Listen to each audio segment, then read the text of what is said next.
Il est 8h30, bonjour à toutes et à tous qui nous rejoignent tout juste pour le plateau de la matinale. Installez-vous confortablement, on va passer à votre programme du matin. Votre flash revient entre autres sur l'ouverture de la fabrique à légumes de Jean-Louis Daudelin. C'est le tout premier parc agroécologique de France. Il doit fournir les salariés des entreprises de la zone artisanale en fruits et légumes frais toute l'année. Découverte menée par Colline David dans quelques instants. Le film du jour, The Duke, l'histoire vraie d'un retraité voleur. Il chaparde dans un grand musée londonien une toile de Goya et c'est une comédie menée par plusieurs acteurs comme Jim Broadbent ou Fionn Whitehead. Votre comédie de la semaine est à découvrir dès ce matin. Et puis l'invité de la matinale, ce matin nous avons reçu David Giraudot, le directeur général de la Micaline. Ensemble nous avons évoqué les 25 ans de sponsoring sportive de l'entreprise, à savoir que ce week-end se déroule d'ailleurs la finale du tournoi U15 Micaline Basket Go. Voilà pour le programme. Avant d'attaquer tout cela, bien sûr, vos infos pratiques avec d'abord la météo. Les températures et le temps est le même partout. Regardez, au lever du jour, il fait déjà entre 7 et 10 degrés dans le département. Ce matin, le mercure va atteindre 14 degrés. Il sera accompagné de quelques nuages et surtout de soleil. Cet agréable temps va se maintenir dans la journée, mais les températures vont continuer de grimper. 21 au bord de l'eau jusqu'à 24 dans les terres. Cap sur les marées, à présent, la dernière, elle était haute à 6h25 avec un coefficient de 72.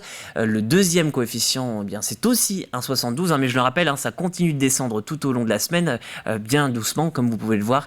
Ce sera à 18h36. Et pour les marées basses du jour, comptez sur 12h40 et l'autre qui est déjà passé à minuit 33.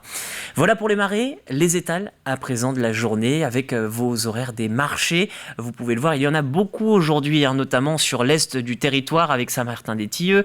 Il y a aussi les Herbiers, Saint-Pierre-du-Chemin, Mouilleron-Saint-Germain, Foussé-Péré, Fontenay-le-Comte ou Danvix. Si on revient un peu plus à l'ouest du département, notez aussi La Roche-sur-Yon, Bellevigny, Tresse-Septier et il y a aussi Compiègne. Pour le marché de Compiègne, c'est place de l'église de 8h à 13h. Voilà pour les infos pratiques de ce mercredi. Je souhaite une bonne fête à tous les Justins et ceci fait, c'est l'heure du JT sur TV Vendée.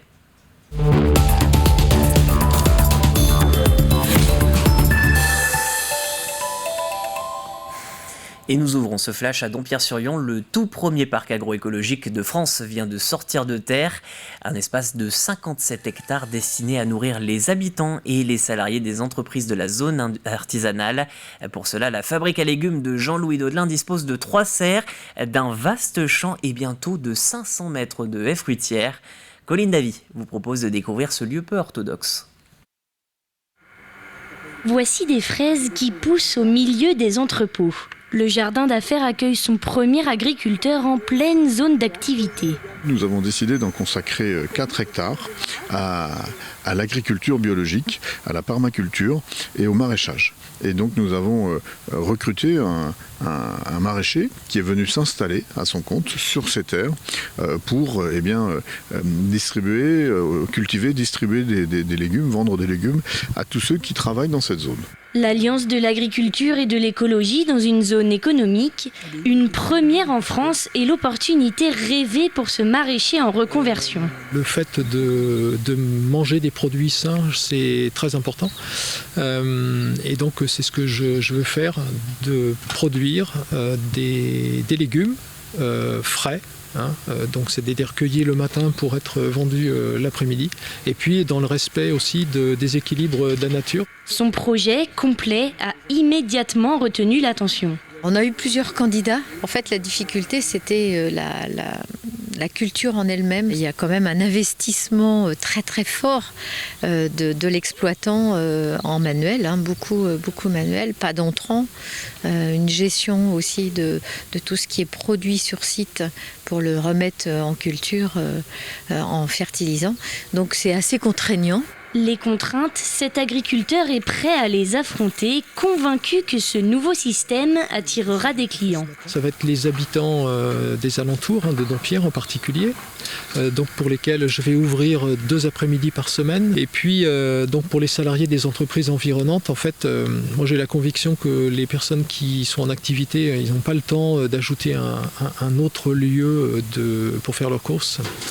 Donc c'est pour ça que j'ai prévu d'avoir un point de distribution dans chacune des entreprises qui voudront bien travailler avec moi. Les premiers produits de la fabrique à légumes seront disponibles à la vente dès le 24 juin. Les salariés voisins devront donc attendre encore un peu. Plus que 11 jours avant le premier tour des législatives, notre tour de candidats se poursuit. Ce matin, découvrez 2 candidatures de la 5e circonscription, celle située au sud-est du département. Au total, ils sont 10 sur la ligne de départ, parmi lesquels Sandrine Delattre pour Reconquête et Timothée Thibault-Lallaire pour la NUP. J'ai à cœur d'être la candidate de l'écoute, parce que l'écoute, c'est un peu mon ADN. Voilà, j'ai été par le passé, j'ai tenu des points d'écoute, j'ai tenu un cabinet d'écoute. Je sais, je passe mon temps sur le terrain à écouter les préoccupations de nos concitoyens. Et je veux changer leur quotidien, concrètement. Et je ne veux plus qu'ils se sentent méprisés.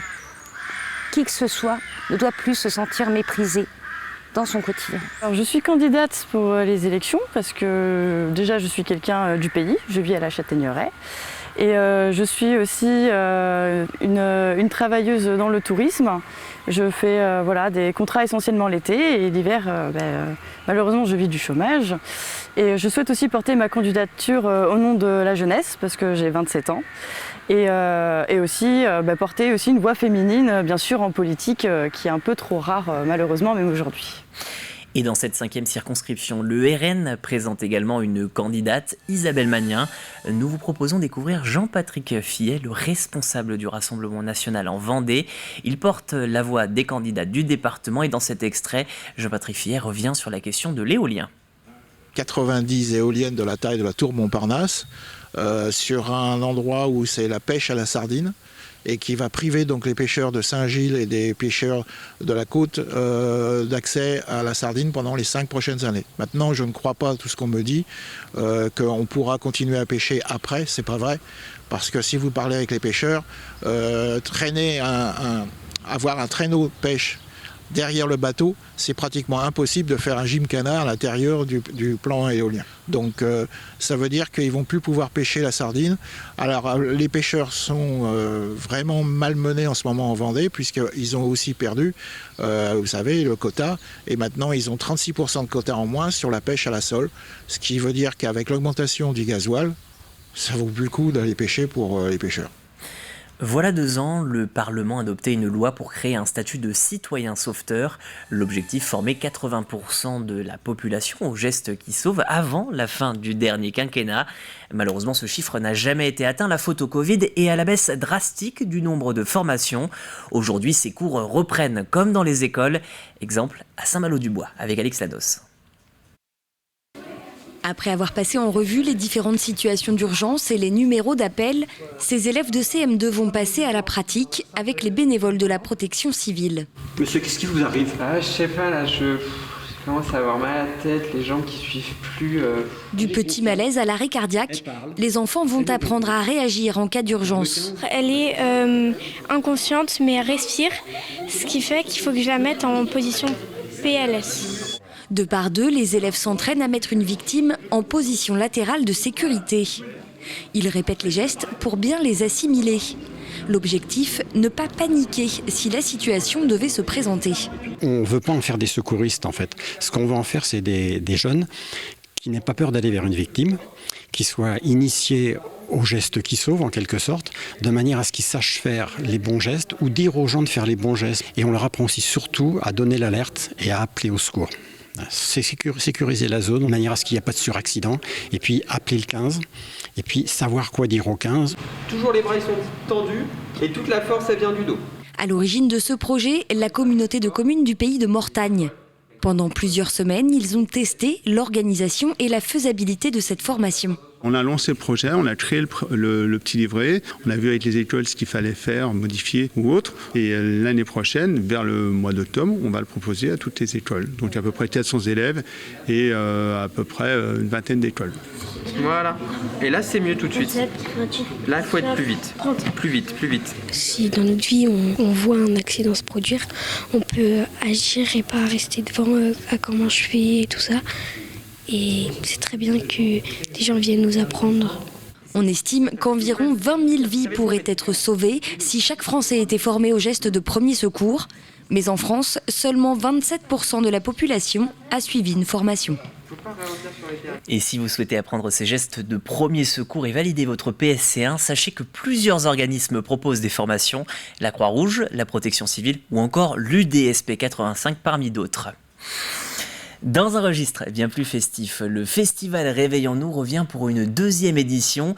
Retour prévu du 11 au 18 juillet avec notamment Camille ou Sanseverino. La billetterie est d'ores et déjà ouverte et pour ceux qui l'ignorent, ce festival est quelque peu particulier. Écoutez plutôt le directeur artistique Damien Pouvreau.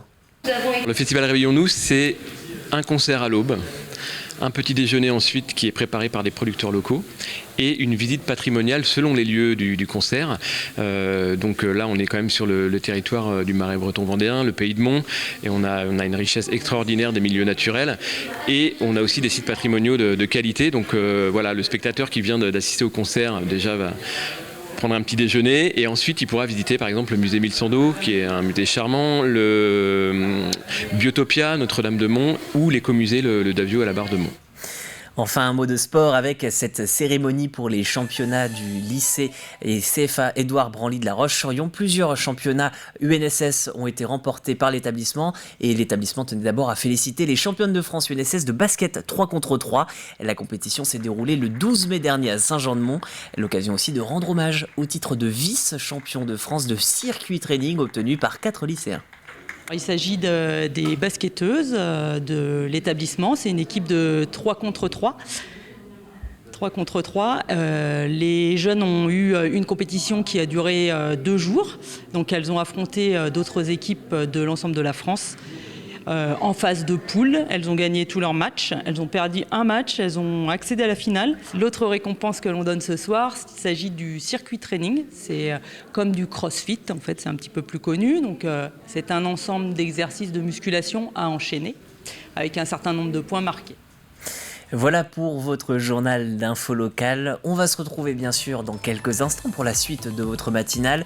Au programme du ciné, le plus de l'info, mais avant toute chose, la météo et à la présentation aujourd'hui, Fanny Poirier.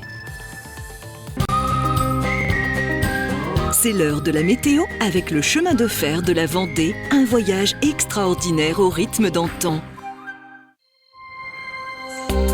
Bonjour à toutes et à tous. L'anticyclone nous protège ces prochains jours avec une hausse notable des températures, mais la masse d'air va s'alourdir. Résultat, des orages et des averses peuvent éclater en fin de semaine. En attendant, on regarde la carte de ce premier jour du mois de juin. Et au programme, eh bien, le ciel s'annonce variable, partagé entre nuages et soleil. Les températures reprennent quelques couleurs. On compte 12 à 13 degrés de moyenne, 11 degrés du côté de Montaigu-Vendée et jusqu'à 14 degrés pour Fontenay-le-Comte. Dans l'après-midi, eh bien, pas de grands changements. Les éclaircies dominent mais s'associent aux nuages. Le mercure grimpe toujours. On attend une moyenne de 21 degrés le long du littoral, 24 dans l'intérieur des terres et il pourrait même grimper jusqu'à 26 degrés sur l'extrême sud-est du département. Allez, petit coup d'œil aux prévisions des 3 prochains jours. Jeudi, le temps reste ensoleillé avec toujours quelques nuages dans le ciel. Le mercure est compris entre 14 et 15 degrés le matin et 21 à 31 degrés pour la seconde partie de journée. C'est très nettement en hausse. Vendredi, après la lourdeur de la veille, la tendance est donc à l'orage. Des orages peuvent s'accompagner d'averses en matinée. Puis dans l'après-midi, les ondées se maintiennent le long du littoral, tandis que dans les terres, c'est le retour de belles éclaircies. Température 16 à 28 degrés. Enfin samedi, les nuages circulent toujours et les averses orageuses reviennent dans le courant de l'après-midi. Côté mercure, on compte 16 degrés minimum le matin et 27 au plus chaud. On revient au mercredi 1er juin. Très belle fête à tous les Justins. Nous gagnons 2 minutes de temps d'ensoleillement. Lever du rideau 6h15, coucher 21h51. Concernant l'état de la mer, elle est belle avec des coefficients de 74 et 72. Merci à tous de nous avoir suivis. On se retrouve très vite pour un nouveau bulletin météo.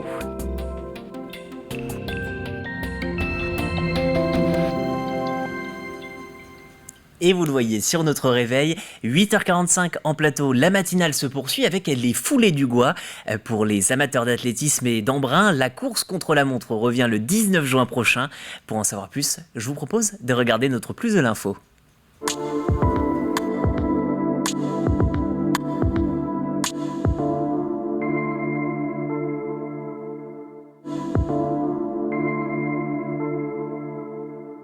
Dernière édition était en 2019.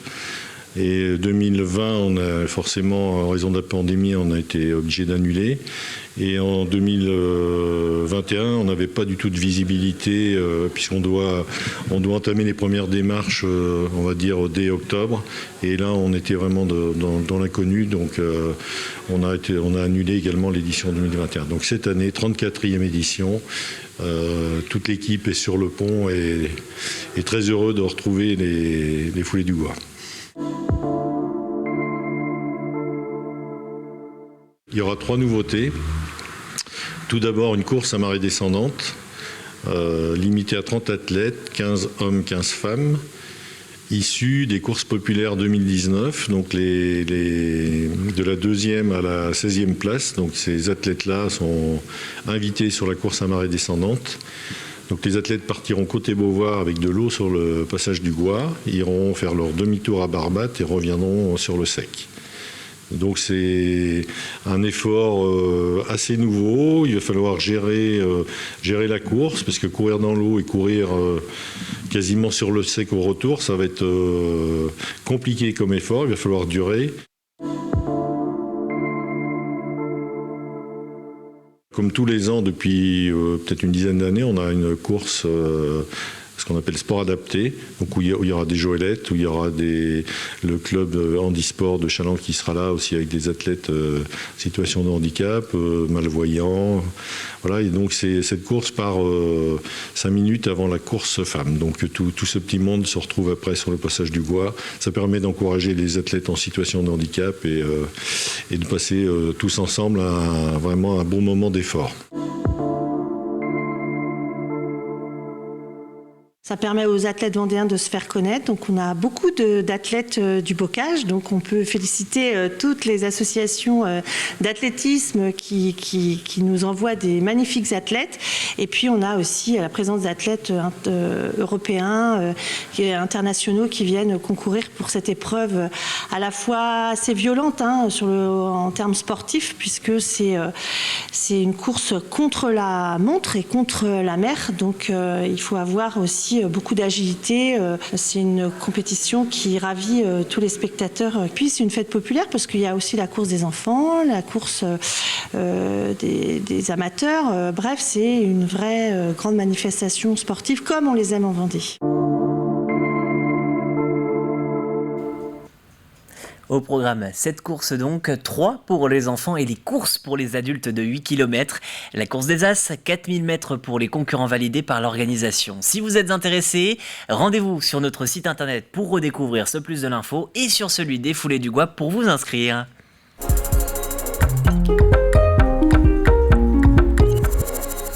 Ce matin, nous vous proposons de découvrir l'incroyable histoire vraie de Kempton Button. Ce vieux chauffeur de taxi vole à Londres le portrait du duc de Wellington peint par Goya. Dès lors, il va faire chanter le musée. Si Londres veut son tableau, il faut s'acquitter d'une rançon, rendre la télé gratuite pour les personnes âgées. La suite, c'est dans ce magnéto.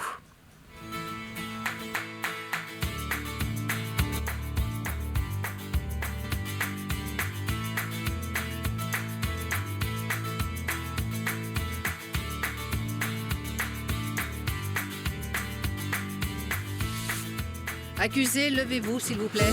Monsieur Kempton Button, vous êtes accusé d'avoir volé le 21 mars 1961 à la National Gallery le portrait du duc de Wellington par le peintre Francisco Goya.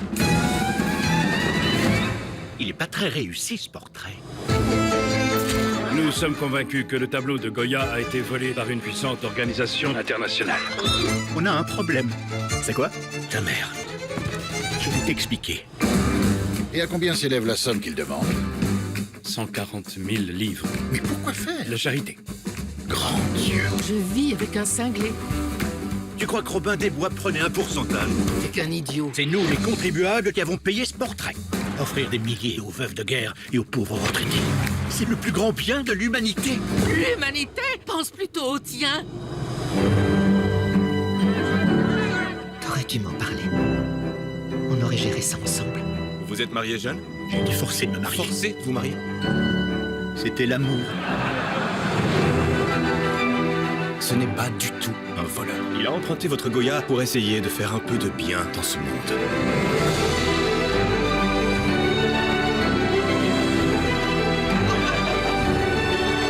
Toute ma vie, je me suis soucié des autres et ça m'a toujours attiré des ennuis. Mais j'avais la foi, pas la foi en Dieu, la foi en l'homme.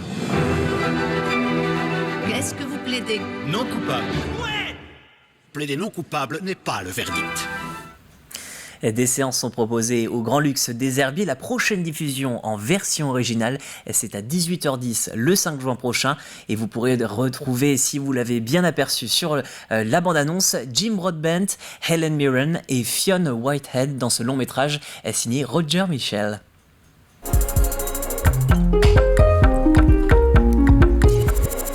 Et on passe à votre extrait du jour. L'extrait, c'est Conseil de famille. Cette semaine, Régis Bossard reçoit Myriam Bourrasso. La directrice de Famille Rurale Vendée vous explique les fonctions de l'association. Alors, Famille Rurale en Vendée, aujourd'hui, c'est plus de 115 associations locales qui gèrent elles-mêmes leurs services, leurs activités. La fédération est en conseil et en accompagnement au quotidien pour ces associations. Nous avons 9000 adhérents familles sur tout le département, 6000 adhérents seniors et 500 jeunes. D'accord. Et en nombre de personnes salariées sur le département? En salariés sur le département, c'est 350 équivalents temps plein. Donc c'est bien plus de salariés, puisque on a des métiers qui sont beaucoup en temps partiel. Mais en équivalent temps plein, 350. Alors quels sont justement les services les plus demandés par les familles aujourd'hui? Alors, les services les plus demandés sont les modes de garde avec les accueils périscolaires, les accueils de loisirs pour les mercredis, les vacances, les séjours d'été, la restauration scolaire, le transport scolaire, et puis énormément aussi d'activités culturelles diverses et variées au gré des volontés des associations locales et des bénévoles qui œuvrent dans ces associations. Notre particularité dans le réseau Famille Rurale, c'est que c'est bien les habitants qui, dans leurs associations, créent leurs propres activités en fonction de leurs envies. Donc on va avoir des écoles de musique, des cours de yoga, de la danse, du hip-hop, du théâtre, diverses activités vraiment d'une commune à une autre qui peuvent être complètement différentes. 8h53 sur le plateau de la matinale. Avant de refermer cette nouvelle édition, bien sûr, votre rappel des titres. Jean-Louis Daudelin inaugure sa fabrique à légumes. C'est le tout premier parc agroécologique de France. L'objectif est de fournir les salariés des entreprises de la zone artisanale en fruits et légumes frais toute l'année. La commercialisation débutera en 2022. À Saint-Malo-du-Bois, les CM2 étaient conviés par la protection civile à une formation pour apprendre les gestes qui sauvent. Un premier temps d'abord pour connaître les numéros à appeler et les discours à tenir. Ensuite, une animation en salle pour apprendre la PLS et les gestes de premier secours. Le festival Réveillons-nous revient du 11 au 18 juillet pour une seconde édition. La billetterie est ouverte avec notamment Camille ou San Severino. Pour rappel, le festival vous propose des concerts à l'aube suivis d'un petit déjeuner. Et enfin, le lycée CFA Édouard Branly de La Roche-sur-Yon congratule ses athlètes dans une cérémonie. L'équipe féminine de basket 3 contre 3 est depuis le 12 mai dernier championne de France UNSS. 4 lycéens sont également déclarés vice-champions de France de circuit training. Voilà pour votre rappel des titres. Bien sûr, votre jeu à présent sur TV Vendée.